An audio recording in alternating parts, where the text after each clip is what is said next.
Hi everyone, today I'm going to be reading guys How I Became a Pirate by Melinda Long and David Shannon.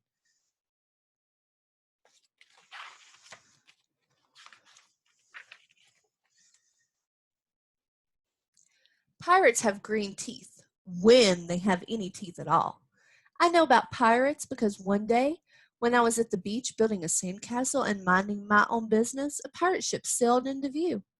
I knew what it was because its flag had a skull and crossbones on it, and because I could hear the pirates singing, "Hey ho, blow the man down."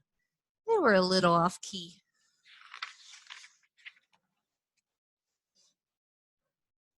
I tried to tell Dad, but he was busy setting up the beach umbrella.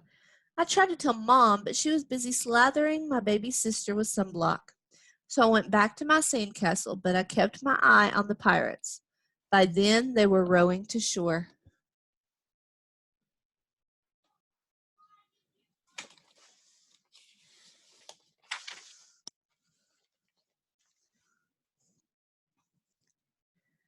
When they landed, the head pirate climbed out of the boat and yelled, "Ahoy there, matey! Be this the Spanish Main?" "No," I said, "this is North Beach." "Shiver me timbers," the pirate said, "we must have taken a wrong turn at Bora Bora."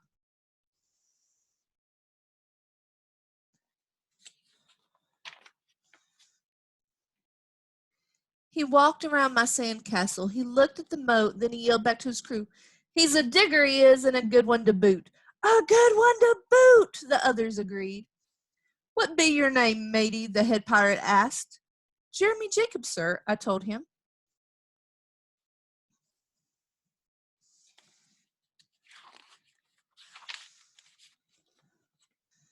"Well there, Jeremy Jacob," he said, "you're looking at Braidbeard and his crew. We've been needing a digger like yourself. We've a chest of treasure to bury." "Aye, treasure," the others shouted. "You're coming with us," Braidbeard told me. I didn't think Mom and Dad would mind as long as I got back in time for soccer practice the next day.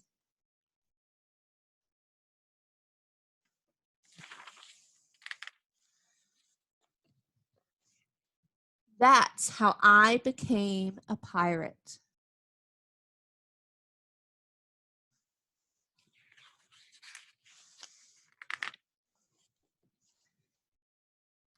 As soon as we were on board, Braidbeard showed us the chest of gold and jewels. "Got to find a safe place for this here treasure. It's high time we were off," he announced. "We're off!" we all shouted, and then we set sail.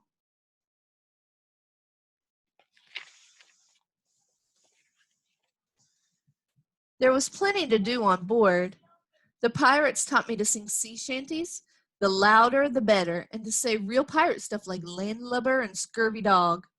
By dinner time, I could speak pirate perfectly. I also learned pirate manners. Braidbeard pounded his fist on the table and yelled, "Down the hatch, me laddies! Down the hatch!" we all shouted. Braidbeard gulped his food and said, "Hand over the meat! The meat!" we all roared. Nobody told us to finish our spinach. There wasn't any. Or to chew up our carrots. They weren't allowed on board. We talked with our mouths full and nobody said please or thank you.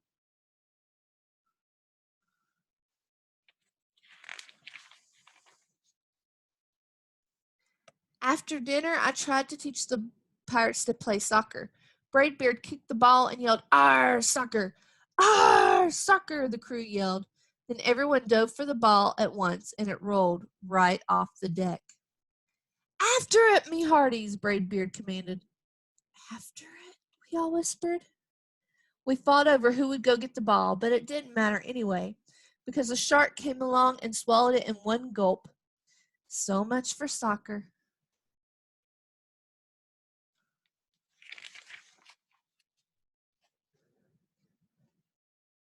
By now it was past my bedtime, but nobody tells pirates to go to bed, to take a bath, or to brush their teeth.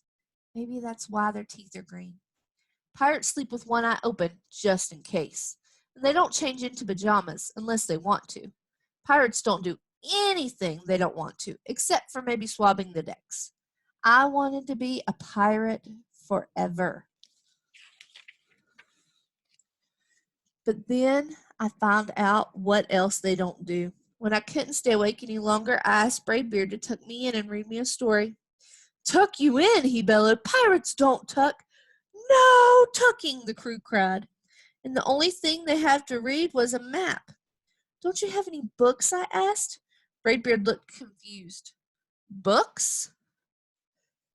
I didn't even bother to ask about a goodnight kiss.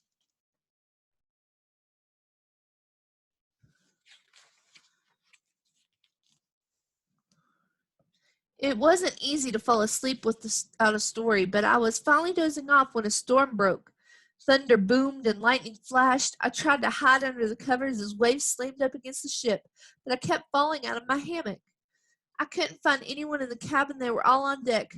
Lower the sails, Braidbeard shouted. Batten down the hatches. Everybody ran around yelling and lowering and battering. Nobody had time to sit close and tell me it would be over soon. Nobody even noticed me. I decided that I didn't want to be a pirate after all.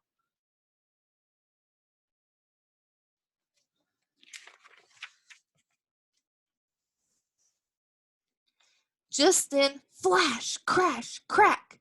Lightning hit the mast and split it down the middle.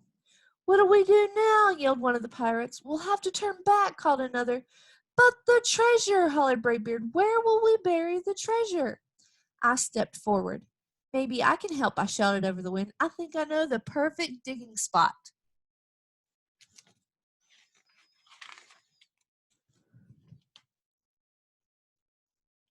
When the storm was over, we rowed back to shore and buried the chest. We drew a map so we could find the treasure again, but I don't think I'll need it.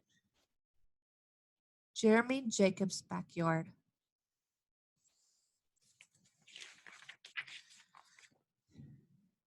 After the pirates repaired the ship and got ready to set sail, before they left, Braidbeard handed me a flag and said, You make a fine pirate, Jeremy Jacob. Guard that treasure well. We'll be back to get it soon enough.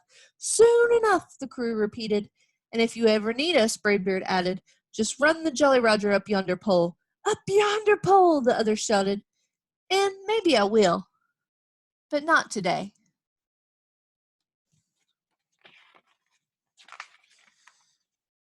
The end. Hope you guys liked that one. How I became a pirate. You guys have a good day.